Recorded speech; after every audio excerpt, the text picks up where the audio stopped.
We are the Joshua generation,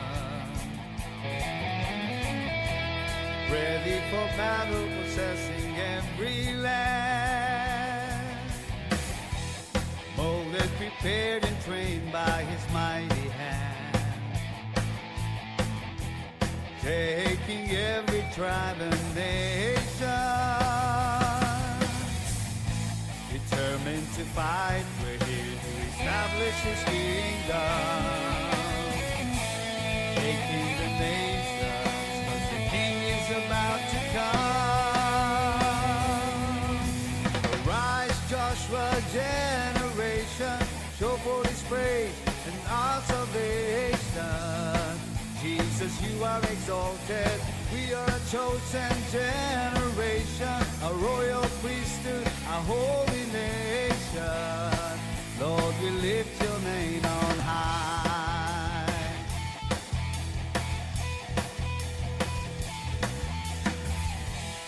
We are the Joshua generation. Joshua generation, Ready for battle, possessing every land. Molded, prepared, and trained by His mighty hand. Joshua generation, Taking every tribe and nation. determined to fight, we're here to establish His kingdom, shaking the nations, 'cause the King is about to come. Arise, Joshua generation, show forth His praise and our salvation. Jesus, you are exalted. We are a chosen generation, a royal priesthood, a holy nation. Lord, we lift your name on high.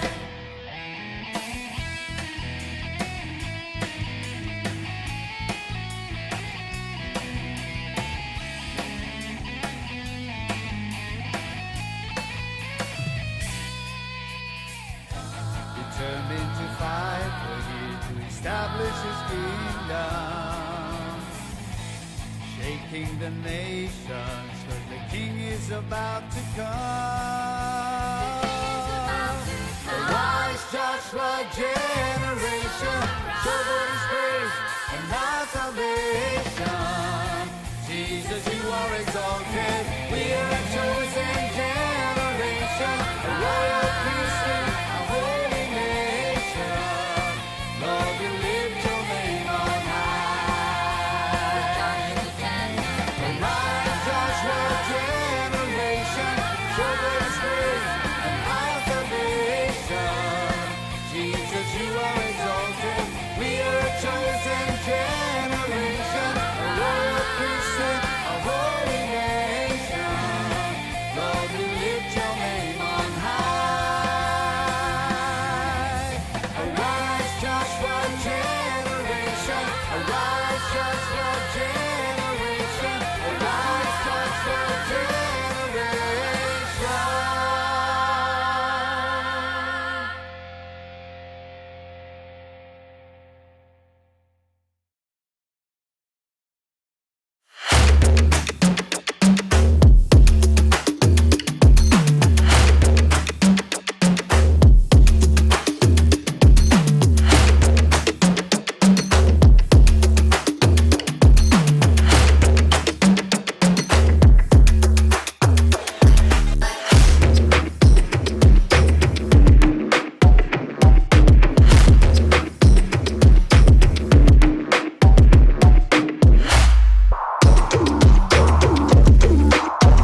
We are the Joshua generation,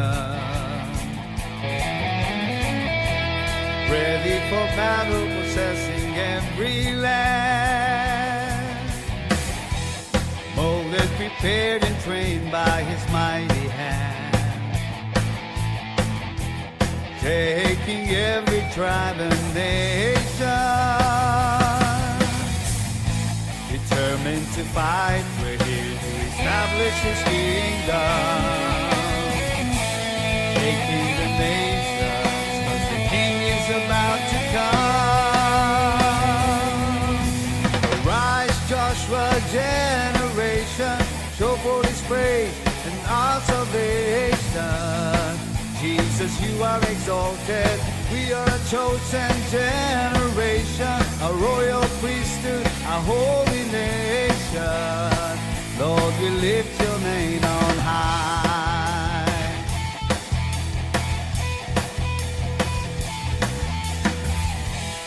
We are the Joshua generation. Joshua generation, Ready for battle, possessing every land. Molded, prepared, and trained by His mighty hand. Joshua generation, Taking every tribe and nation. determined to fight for Him, to establish His kingdom. Shaking the nations, 'cause the King is about to come. Arise, Joshua generation, show forth His praise and our salvation. Jesus, you are exalted. We are a chosen generation, a royal priesthood, a holy nation. Lord, we lift your name on high.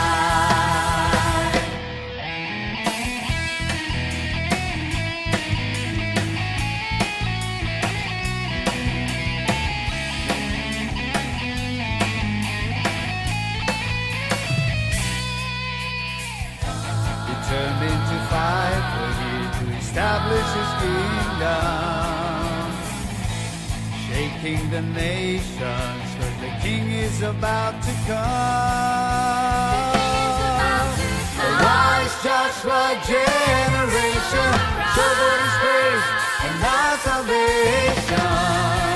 Jesus, you are exalted. We are a chosen generation, a royal priesthood, a holy nation. Lord, we lift your name on high.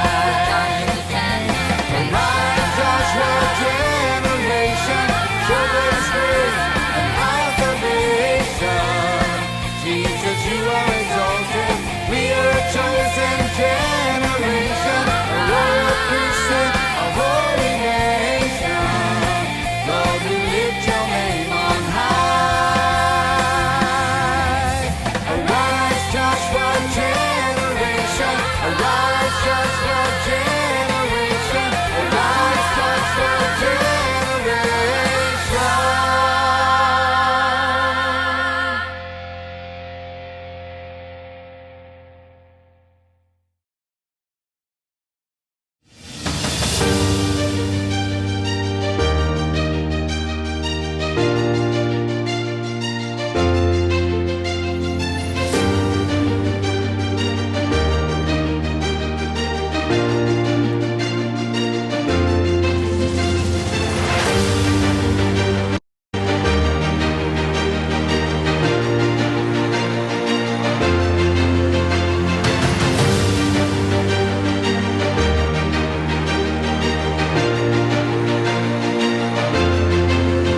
worship you just because of who you are in our lives, Lord.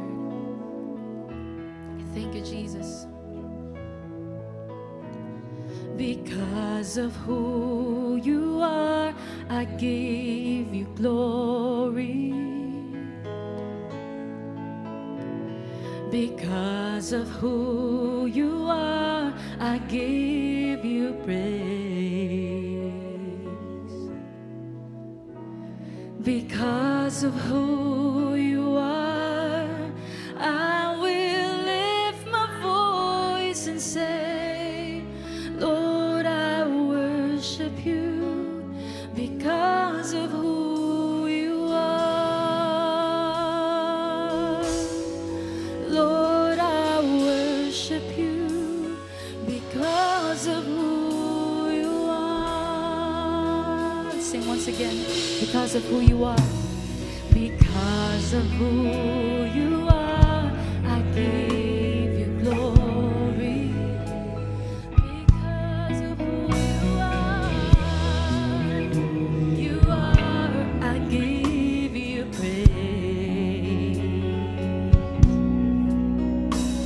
Because of who you are, I will lift my voice and say, Lord, I worship you because of who you are.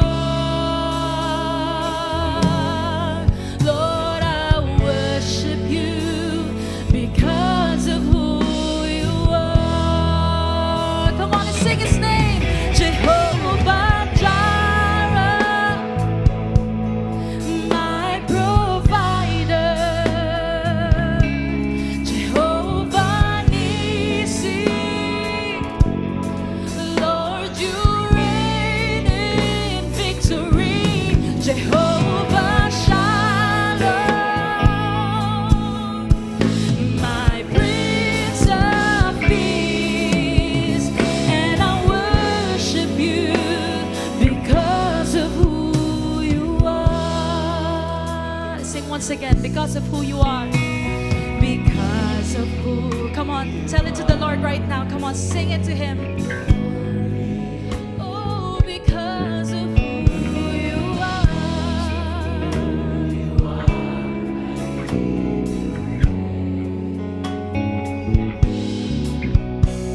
Because of who you are, I will lift my voice and say, Lord, I worship you because of who you are.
you declare it in your life right now? Yes, Lord, you fight for us. Lord, you reign in victory. Jehovah Shalom, my Prince of Peace, and I worship you because of who you are. We sing Jehovah Jireh, my provider, Jehovah Nissi.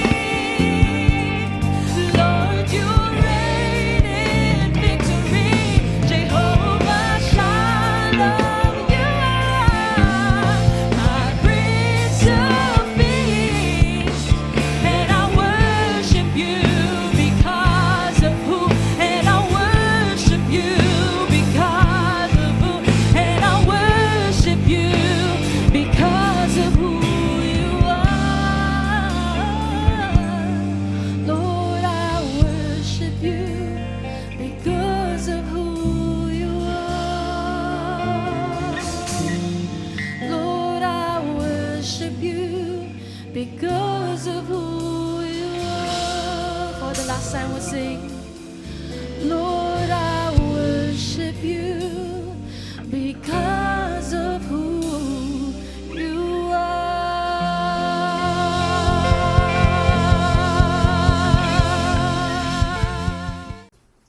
Good morning, Luzon, Visayas, and Mindanao, at magandang umaga sa lahat ng international churches ng Joshua Generation Worldwide Ministry. Ngayong umagang ito, binabati po ang Exicom leaders na pinangunahan ni Apostle Joshua Blas, ang lahat ng Exicom leaders natin at district pastors. At sa umagang ito, ipapagpatuloy natin ang ating theme para ngayong June, ang effective prayer of the saints of God. Sabi po dito, Jesus taught us how to pray in Matthew chapter 6, verse 5. When you pray, you are not to be like the hypocrites, for they love to stand, pray in the synagogues and on the street corners, so they may be seen by men. Truly I say to you, they have the reward in full. But you, when you pray, go into your secret room, close your door, and pray to your Father who is in the secret. And your Father who sees what is done in secret will reward you. And when you are praying, do not use meaningless repetition as the Gentile do, for they suppose that they will be heard for their many words. Verse 8. So do not be like them, for your Father knows what you need before you ask Him. Verse 9, pray then in this way. Our Father, who is in heaven, hallowed be your name. Your kingdom come, your will be done on earth as it is in heaven. Give us this day our daily bread, and forgive us our debts, as we also have forgiven our debtors. And do not lead us into temptation, but deliver us from all evil. For yours is the kingdom, and the power, and the glory, forever. Amen. For if you forgive others for their sins or transgressions, your heavenly Father will also forgive you. But if you do not forgive others, then your Father will not forgive your transgressions. Now, ang isang sekreto, pag tayo nananalangin, na nakikita ko, magpatawad muna tayo. Hindi maring wala tayong nakaaway, nakasamaan ng loob sa loob ng pamilya natin, o sa school, o sa office. Siguraduhin nating magpatawad tayo. At doon sasagutin tiyak ng Panginoon ang ating panalangin. Meron dito, example, some effective prayers of the saints in the Bible. First Chronicle, verse 9 and 10. This is the prayer of Jabez. Jabez was more honorable than his brothers, and his mother named him Jabez, saying, because I bore him with pain. Now Jabez called on the God of Israel, saying, oh, that you would bless me indeed and enlarge my border or territory, and that your hand might be with me, and that you keep me from harm, that it may not pain me. And God granted him what he requested. Yun ang isang panalangin sa Biblia na Jabez ang pangalan. At sa kanyang panalangin sa Diyos ay humingi siya sa Panginoon na pagpalain siya ang kanyang buhay at lawakan ang kanyang mga tinatapakan, ang territory niya, ang border niya. And God gave him his request. In number 2, this is the prayer of Paul in Romans 10:1. Brethren, my heart's desire to God for them is for their salvation. Sino itong them na sinasabi ni Paul? Ito, yung mga non-Christian, ito yung mga nasa sakop din ng United Emirates, ito yung taga-Iraq, ito yung mga sa Middle East. At si Paul, sa kanyang panalangin, sinagot ba siya ng Panginoon? Ngayon, napakadami ang mababalitaan mo na talagang ang mga Christians ay dumarami sa lugar ngayon. Sa Saudi, at kahit saan kayo pumunta, hanggang sa end of the earth, yung mga prayer ni Paul ay talagang napaka-effective. Yan ang mga prayer ng mga saints. Next, ito naman prayer of Hannah. Si Hannah ay nag-uumiyak sa Panginoon. Siya man na hinihingi siya ng anak dahil ang asawa niya ay maraming anak sa isang babae na nagbigay sa kanya ng anak. At si Hannah ay iniiyak niya ito. Napagkamalan siya nung prophet doon na akala ay lasing siya, pero hindi. Umiiyak siya. At sa kanyang pag-iyak, dininig siya ng Panginoon. Binigyan siya ng isang anak, si Samuel. At naging prophet si Samuel. Hindi lang yon.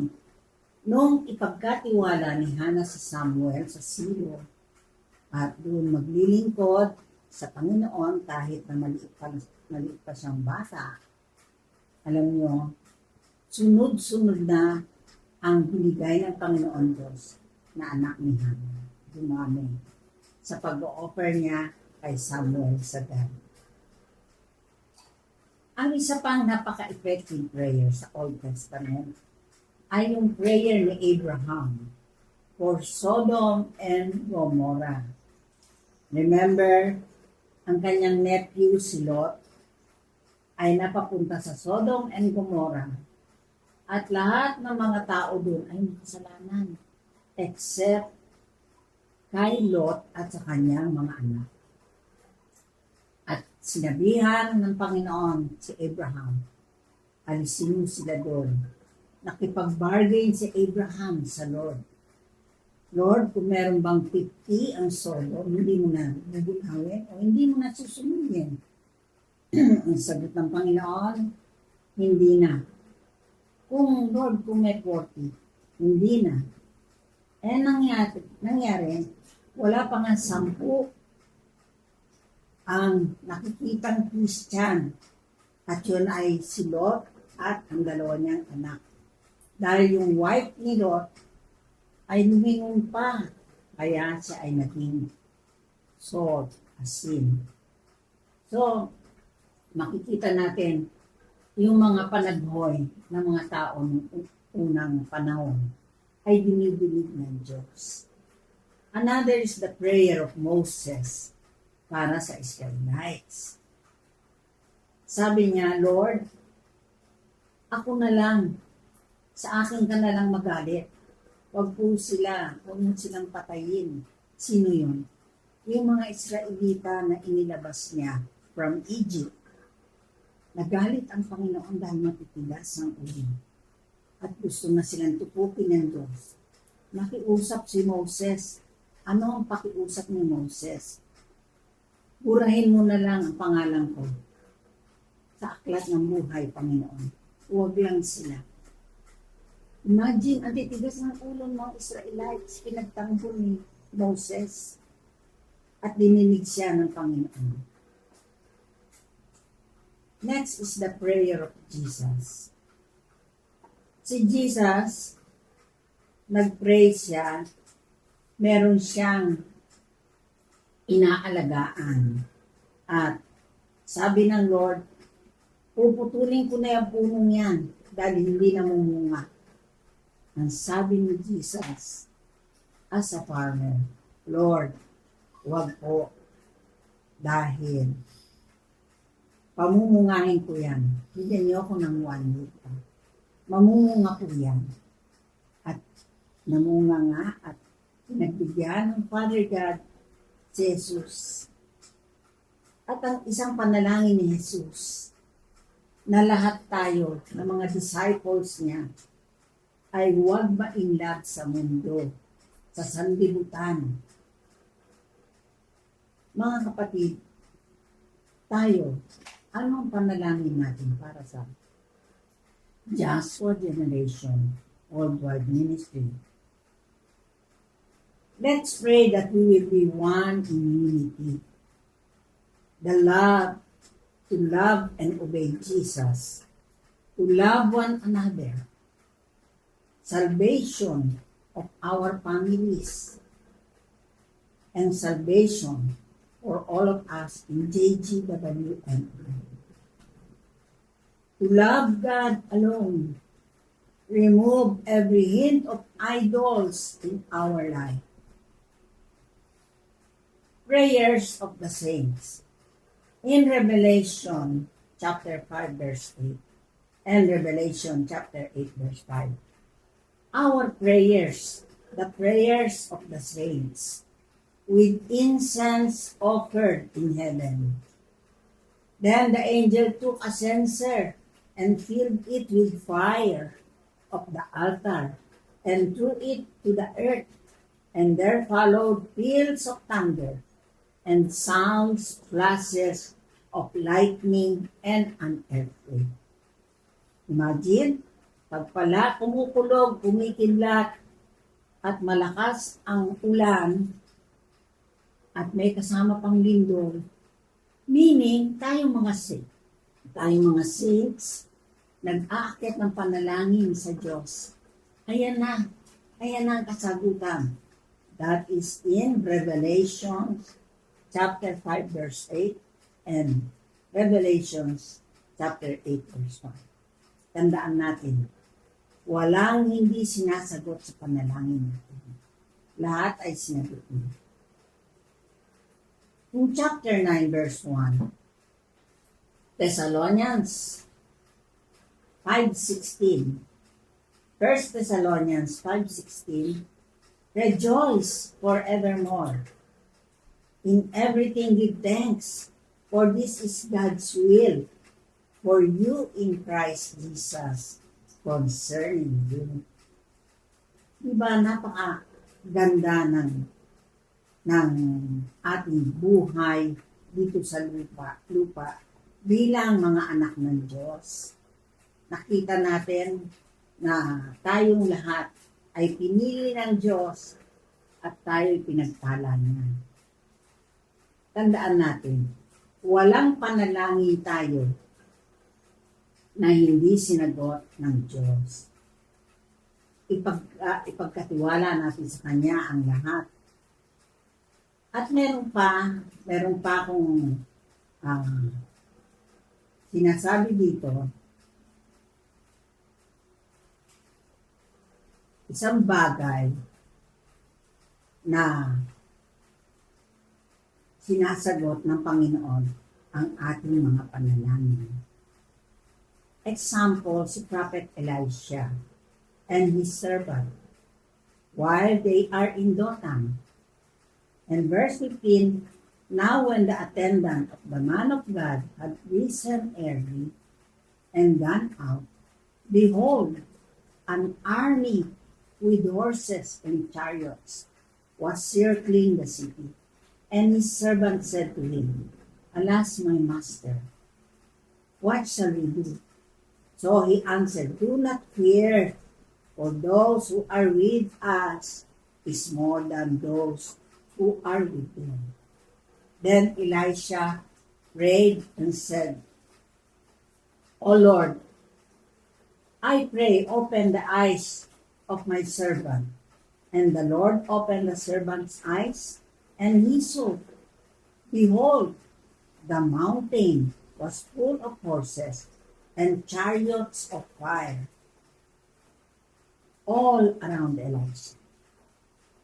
Mga kapatid, mga anak, mga apo, nakikinig ngayon, huwag kayong matakot. Ano ang kinakatakutan mo? Napapalibutan ba tayo ng utang? Napapalibutan ba tayo ng mga singilin? Tayo ba'y pinapalibutan ng mga sakit, karamdaman? Do not fear. God is with us. Lord, I pray, open mo mga mata namin lahat. Makita namin yung mga bagay na hindi nakikita ng sanlibutan. At kami, Panginoon, ay pagtanggol mo, Panginoon. At talagang tanggalin mo ang blindness namin at ang lagyan mo ng blindness ay ang aming mga kaaway. Salamat po, Panginoon, dahil binibigyan mo kami ng seeing eye bukod sa panalangin, hearing ears, lahat ng gifts and power ng Holy Spirit ay pinagkakaloob mo sa amin.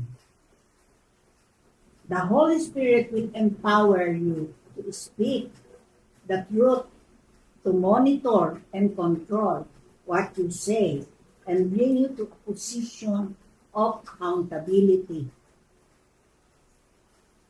Speaking the words inspired of Satan brings discouragement, defeat, and death. Pagka ang salita ay nagbibigay ng discouragement, defeat, and death, forget it. Huwag niyong entertainin. Dahil sa Panginoon, ang binibigay niya ay mga pagpapala. God has given us the power of the Holy Spirit to speak the word as Jesus did, and we see the same results. We have the power of the Holy Spirit to speak the word as Jesus did and see the same results. We have the power in the name of Jesus to speak and receive healing, deliverance, strength, all of God's supernatural provision. Just believe it. Faith ang ating pinag-uusapan today. Maniwala tayo at magtiwala sa Diyos. At lahat ng yan, sa tingin mo ay hindi mo kaya, makakayanan mo. Dahil yan sinabi ng Panginoon. Ang salita ng Diyos, pag lagi mo yan binabasa at binibigkas, nagaganap sa iyo ang kapangyarihan. Yung faith natin ay itaas natin. Amen? Another is the speaking of tongues. Isang power yan na pag tayo nananalangin, ang speaking of tongues ay nagbibigay sa atin ng mga pagpapala. Amen? Tandaan mo, ang speaking of tongues ay talagang yan ang nagbibigay sa atin ng power na kung ikaw ay wala nang maipanalangin, wala nang lumalabas sa iyo. Remember, the Holy Spirit will teach you how to pray. Let's speak in His language, the language of the Spirit. At tandaan natin, pag tayo nagsasalita sa language ng Holy Spirit, magiging malakas lalo ang anointing natin to pray.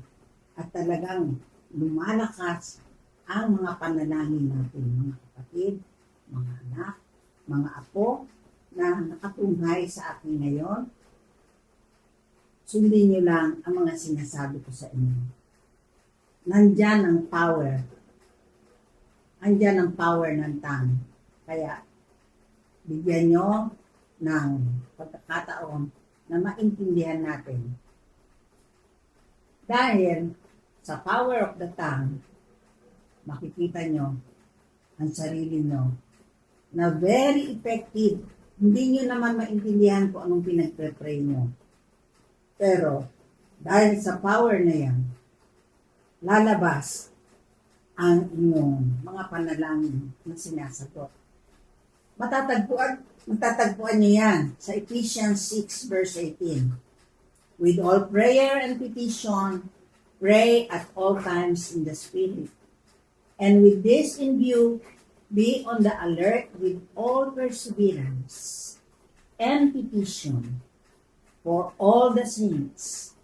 Apostle Jude says in verse 20, but ye, beloved, building up yourselves on your faith, praying in the Holy Ghost.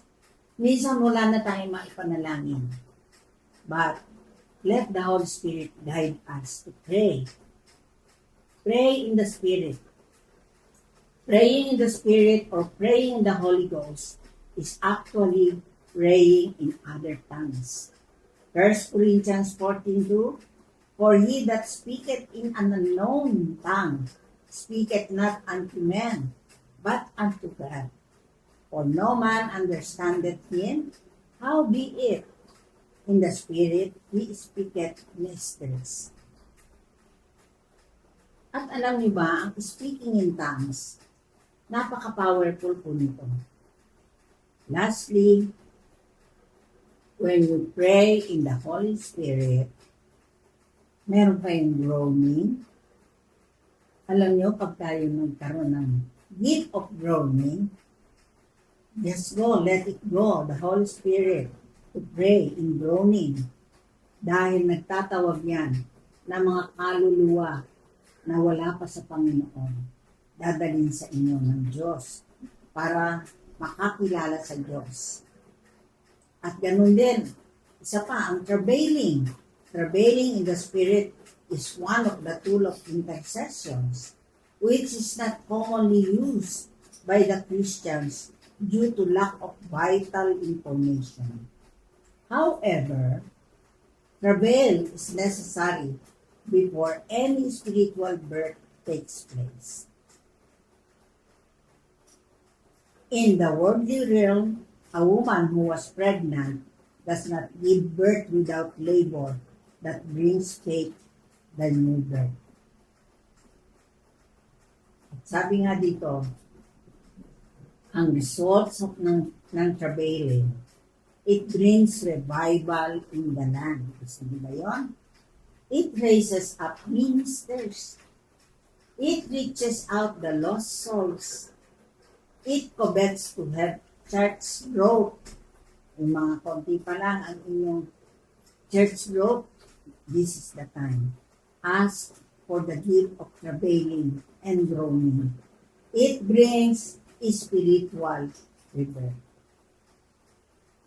When you groan, utter a moaning sound as in sorrow, to mourn and to sigh. Sighing means groaning, mourning, and sighing. Shrieking, sometimes may shrieking, crying out, groaning, sighing, to cry out from pain. At pag hindi pa naman sinagot ang ating mga prayers ng Lord, binigay na sa atin ang gift and power ng Holy Spirit. Not by might, nor by power, but by the Spirit of the Lord. Not by might, nor by power, but by the Holy Spirit of the Lord. Crying out, umiyak tayo sa Panginoon at humingi tayo sa Kanya ng dapat natin idagdag sa mga prayer kung nagsasawa ka sa mga panalangin mo dahil sabi mo, paulit-ulit, pray in tongues. Yan lang ang masasabi ko sa inyo, mga anak, mga kapatid, mga magulang, mga apo. At sa oras na ito, itaas niyo ang inyong mga kamay. Let's receive the power of the Holy Spirit, the gift of groaning and travailing for our church, for our nation. Receive it right now. In the name of Jesus, we pray. Thank you, Jesus. Thank you, Lord. Amen. Magandang araw po sa ating lahat. Ngayon naman po ay dumako naman po tayo sa pagbibigay or pagbabalik ng biyaya sa ating Panginoon. Bago po ang lahat, ako po ay si Kay Lawrence G. Ibarreta ng Quezon District, Joshua Generation.